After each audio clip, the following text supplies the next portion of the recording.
Number one, because of the federally funded programs. Number two, because of the unemployment compensation that you're going to have to pay. And I presume that you're self-insured. You're going to make those payments. You're going to make 26 weeks of payments times, say, $500 per. I don't know if that was calculated in for your savings. I don't know if the severance payments were calculated in to your savings. But I do know that there's going to be an issue, and I think that money spent on employees and children is better than being spent on lawyers and courtrooms. And that's what's going to happen if actions, as I saw on the agenda tonight, are in any way, shape, or form adopted. Because I pulled that agenda this morning at 8 o'clock. There were 2 items on it. At 3 o'clock there were 3, and now there's more than 3. So I guess it's a work in progress. You get to see an agenda. Maybe if you're on your computer at 1 minute to 5, you'll have an idea what's going to be presented. That's your policy that go on your board docs in the morning of a special meeting. That didn't happen. So even the agenda that you have, you could probably act on it. I don't think there's anything illegal about it. I'm just saying it violates your own board policy. What I think you can do is take a step back. Take a pause. People's lives are being impacted. Games are being played with severance agreements. I can tell you, I already played games. You don't know who's covered and who's not. You have no idea as you sit here tonight how much it's going to cost you. Because we did things yesterday afternoon and this morning that are going to cost you money. And Mr. Farrell can tell you what the judge's words were because that transcript is being prepared. He told the judge 14 people already signed their severance agreements. So she said, you have contracts then? He says, yes, we have contracts. You have a contract with the people that accepted your offer. And I suggest to you when you open up your mail tomorrow, you're going to find more people who accepted your offer. I don't want to litigate anymore in this situation. I don't want you to hire any more Allegheny County law firms to come down and build PA Cyber and take money out of the educational program. It is not necessary. All that you have to do is ask for help, ask for input, ask for information, ask a way that you can help preserve jobs. Because there is a way. And it won't jeopardize your program. I talked to the Department of Education today for one reason. They are considering the extension of your charter another 5 years. You still have not had that approved. And you know the last time, in 2010 when they approved it, they attached conditions on it. Is that the way you want the school to be run? Well, the Department of Education approving your charter with so many conditions that you have to have that sitting by you when you make important decisions about the education of children. I don't think that's a good way to operate. So the bottom line is I really appreciate you allowing me to extend past what, maybe 3 minutes, but it was good seeing you again, and I hope that we can be productive in any help that you need. I'd be more than willing to come down anytime, free of charge, and discuss it. Thank you.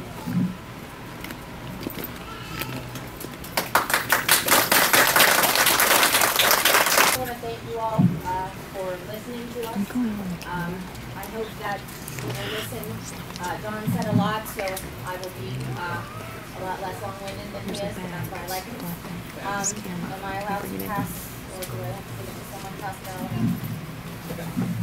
I have a couple of questions for the board specifically. Dr. Conti sent an email and made various statements to the press that these layoffs were done by seniority.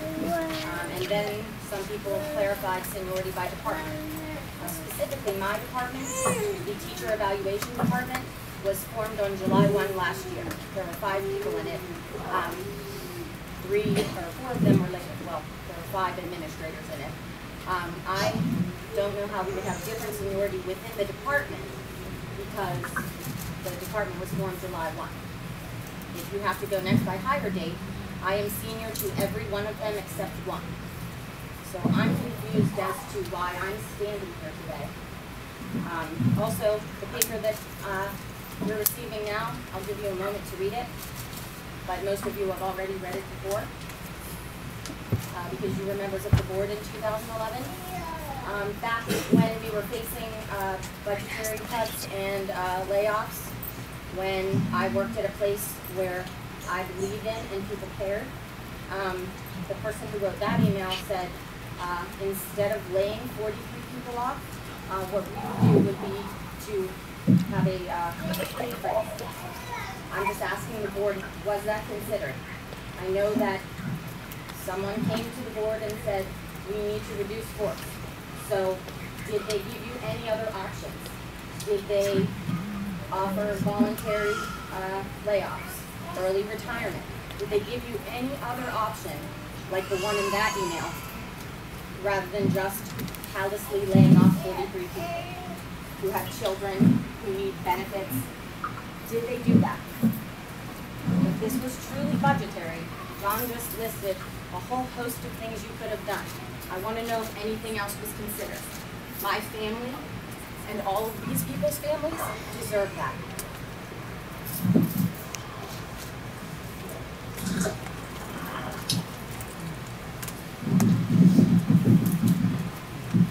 Cindy? Hi, my name is Cindy Goodland. I've been an administrative assistant for PA Cyber for 10 years. My salary and benefits, along with 2 other employees in my department, were paid through federal program monies, grant money.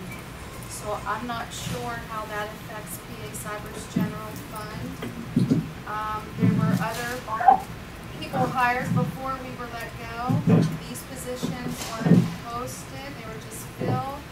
However, there was an ENF position posted at the time of layoff, and no one had offered that. Had offered that to any of the employees who were leaving that day.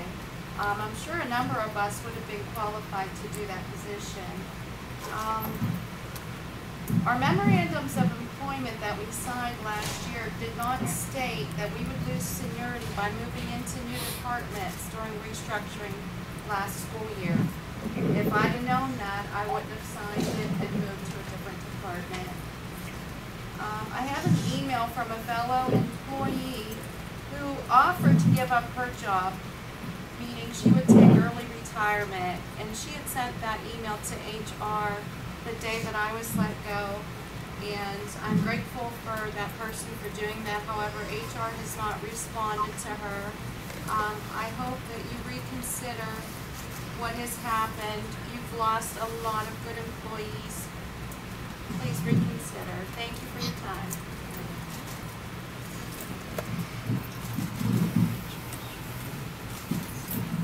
Shannon?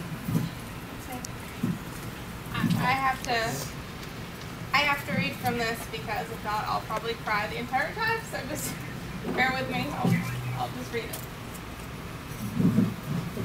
This is just so you know who I am instead of just oh.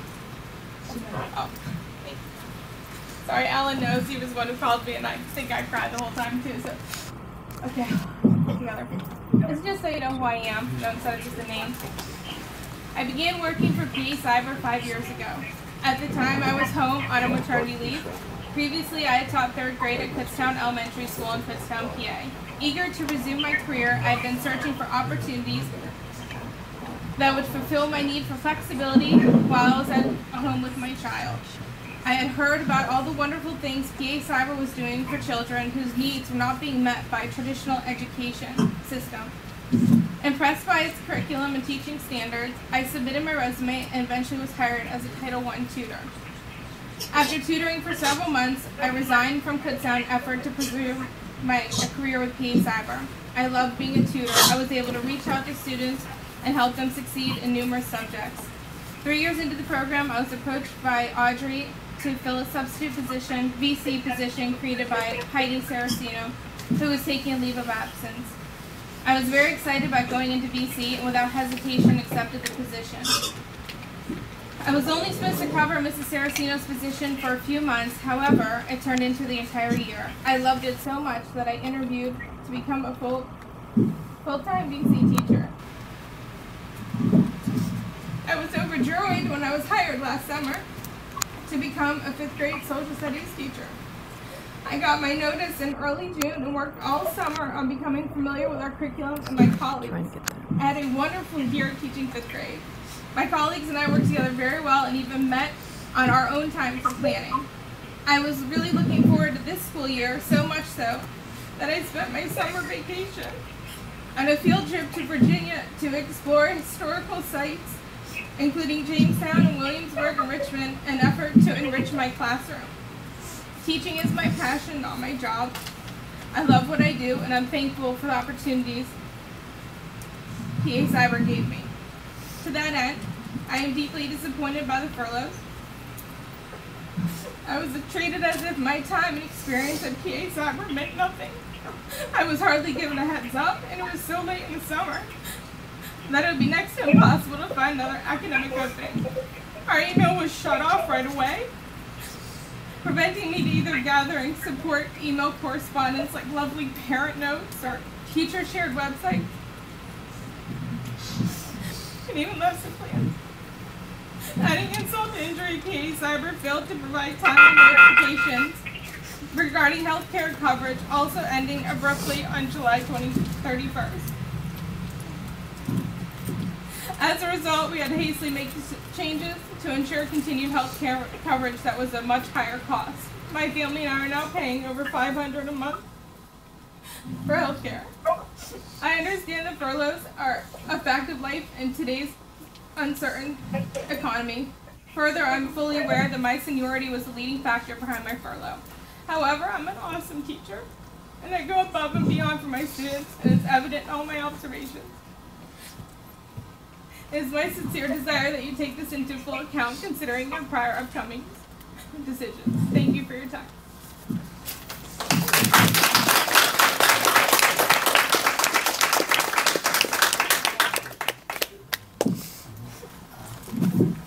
Emily?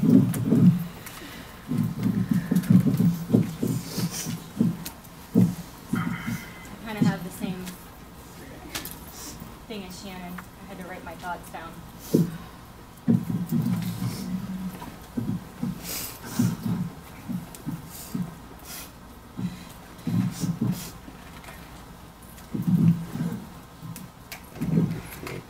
I began my journey at PA Cyber 4 years ago, on August 1st, 2011.